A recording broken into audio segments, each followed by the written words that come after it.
হযরত আব্দুল্লাহ ছিলেন এক মহান সৈনিক। তাকে বলা হতো ঢেউয়ের মিনার। তার চোখ থেকে বেরিয়ে আসতো সত্যের দ্যুতি। সুন্দরের ঔজ্জ্বল্য। আব্দুল্লাহ ইসলামের জন্য নিজের জীবনকে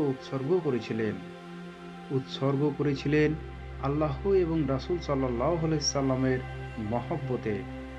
তাদের ভালোবাসায় সে ভালোবাসায় কোনো খাদ ছিল না কোনো কৃত্রিমতা। কি এ গভীর ভালোবাসায় পিতার 10 বছর আগেই হযরত আব্দুল্লাহ ইসলামের ছায়াতলে আশ্রয় গ্রহণ করেছিলেন। আব্দুল্লাহর পিতার নাম আমর। আমরও পুত্রের ইসলাম গ্রহণের 10 বছর পর ইসলাম কবুল করেন। পিতা এবং পুত্র দুজনেই এখন ইসলামের খাদেম। আল্লাহ এবং রাসূল সাল্লাল্লাহু আলাইহি সাল্লামের জন্য ইসলামের নিজেদেরকে জান-মালের উৎসর্গ করেছিলেন। দুজনেই মক্কা বিজয়ের পূর্বে মদিনায় হিজরত করলেন। ইসলাম গ্রহণের পর আব্দুল্লাহ তার জীবনের অধিকাংশ সময় রাসূল সাল্লাল্লাহু আলাইহি সাল্লামের সাহচর্য ব্যয় করতেন। তিনি লেখাপড়াও জানতেন। এজন্য রাসূলের কাছে থাকা অবস্থায় দয়ার নবীজি যখনই বলতেন, তিনি সাথে সাথে তা লিখে রাখতেন। হোক না কেন তা রাসূলের রাগান্বিত অবস্থায় কিংবা শান্ত অবস্থায়। কোনো সাহাবী আব্দুল্লাহকে বলতেন, রাসূল সাল্লাল্লাহু আলাইহি সাল্লামের স্বাভাবিক বা শান্ত অবস্থায় যা বলেন সেটাই লেখা হতো। কিন্তু তার রাগান্বিত অবস্থায় কথাগুলো কি লিখে রাখা ঠিক? এমনটি না করাই ভালো।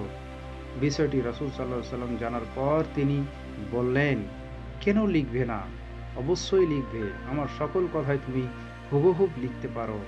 কারণ সত্য ছাড়া আমি আর কিছুই বলিনি এবং বলতেও পারি না। এ হলো আমাদের প্রাণপ্রিয় রাসূল সাল্লাল্লাহু আলাইহি সাল্লামের চরিত্র। কি অপরিসীম জ্যোৎস্নার পেল্লব, কি তার অনুরূপ বৈচিত্র্য! যিনি যে মহান সেনাপতি এমন হন, সঙ্গত কারণে তার সৈনিক বা সাথীদের চরিত্র পুরুষমুক্ত ও ভয়হীন স্বপ্ন জাগানিয়া হওয়াই স্বাভাবিক। আব্দুল্লাহও ছিলেন এমনই এক সাহসী সৈনিক। তিনি সত্য ছাড়া আর কিছুই বুঝতেন না।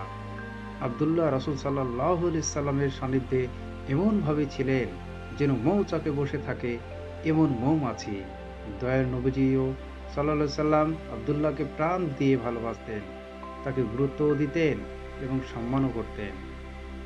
আব্দুল্লাহ তার পিতার চেয়ে বেশি ভালোবাসা পেয়েছেন রাসূল সাল্লাল্লাহু আলাইহি সাল্লামে, কেন পাবে না? আব্দুল্লাহ প্রায় সারাক্ষণ রাসূল সাল্লাল্লাহু আলাইহি সাল্লামের সান্নিধ্যেই থাকতেন। এরপরেও যদি একটু সময় পেতেন, সেটুকু তিনি ব্যয় করতেন দিনের রোজা রেখে এবং রাতে নামাজ আদায়ের মাধ্যমে। তিনি আল্লাহর ইবাদতে এত বেশি মগ্ন হয়ে যেতেন যে নিজের দুনিয়াবি সকল চাওয়া পাওয়া, আহার নিদ্রা, এমনকি স্ত্রী সন্তান সহ পরিবার তার কাছে তুচ্ছ হয়ে যেত। তিনি অন্য কোনো দিকে খেয়াল করার ফুরসতটুকু পেতেন না। ছেলের এমন অবস্থা দেখে আব্দুল্লাহর পিতা একবার রাসূল সাল্লাল্লাহু আলাইহি সাল্লামের কাছে জানালেন সবকিছু। জানালেন পুত্র আব্দুল্লাহর এমনই নির্মোহ নিরাসক্তির কথা। রাসূল সাল্লাল্লাহু আলাইহি সাল্লাম সবকিছু শুনে আব্দুল্লাহকে ডেকে বললেন, আব্দুল্লাহ, রোজা রেখো, ইফতার করো, নামাজ পড়ো, বিশ্রাম নাও এবং স্ত্রী পরিজনের হকও আদায় করো। এটাই হলো আমার তরিকা। যে আমার তরিকা প্রত্যাখ্যান করবে সে আমার উম্মতের মধ্যে গণ্য হবে না। রাসূল সাল্লাল্লাহু আলাইহি সাল্লামের নির্দেশ বলেই কথা। আব্দুল্লাহ রাসূল সাল্লাল্লাহু আলাইহি সাল্লামের নির্দেশ অক্ষরে অক্ষরে পালন করলেন। হযরত আব্দুল্লাহ স্বভাবে অত্যন্ত সাহসী।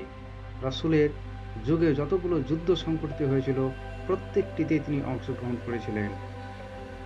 যুদ্ধের জন্য তার উপর অর্পিত হতো সওয়ারি পশুর ব্যবস্থা ও জিনিসপত্র পরিবহনের দায়িত্ব। তিনি এ দায়িত্ব অত্যন্ত যত্ন ও নিষ্ঠার সাথে পালন করতেন। হযরত আব্দুল্লাহ ইয়ারমুকের যুদ্ধে অত্যন্ত সাহসিকতার সাথে যুদ্ধ করেন। ওই যুদ্ধে হযরত ওমর ইবনুল আস তার নেতৃত্বে ঝান্ডা তুলে দেন আব্দুল্লাহর হাতে। আব্দুল্লাহই এই নেতৃত্বে ঝান্ডার মর্যাদা রক্ষা করেন। এই দুঃসাহসী সৈনিক জ্ঞানের দিক দিয়ে আবার ছিলেন শ্রেষ্ঠত্বের অধিকারী। মাতৃভাষা আরবি ছাড়াও তিনি জানতেন হিব্রু ভাষা। হিব্রু ভাষায় তিনি ছিলেন সুপণ্ডিত।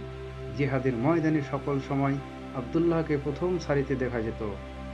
আবার জিহাদ শেষ হলেই দেখা যেত আবদুল্লাহকে মসজিদে নামাজের প্রথম কাতারে। এভাবে আল্লাহ, রাসূল সাল্লাল্লাহু সাল্লাম এবং ইসলামের ভালোবাসায় সারাটি জীবন অতিবাহিত করেছেন আবদুল্লাহ। আবার জিহাদ এবং ইবাদত সকল ক্ষেত্রেই তিনি ছিলেন অগ্রগামী। মহান রব্বুল আলামিন এমনই জীবনী তো চান, অধিক পছন্দ করেন তিনি এমন সমপরিত বান্দাকে। হযরত আবদুল্লাহ কি এক অসামান্য সফল জীবন, যেন আলোকিত এক ঢেউর মিনার।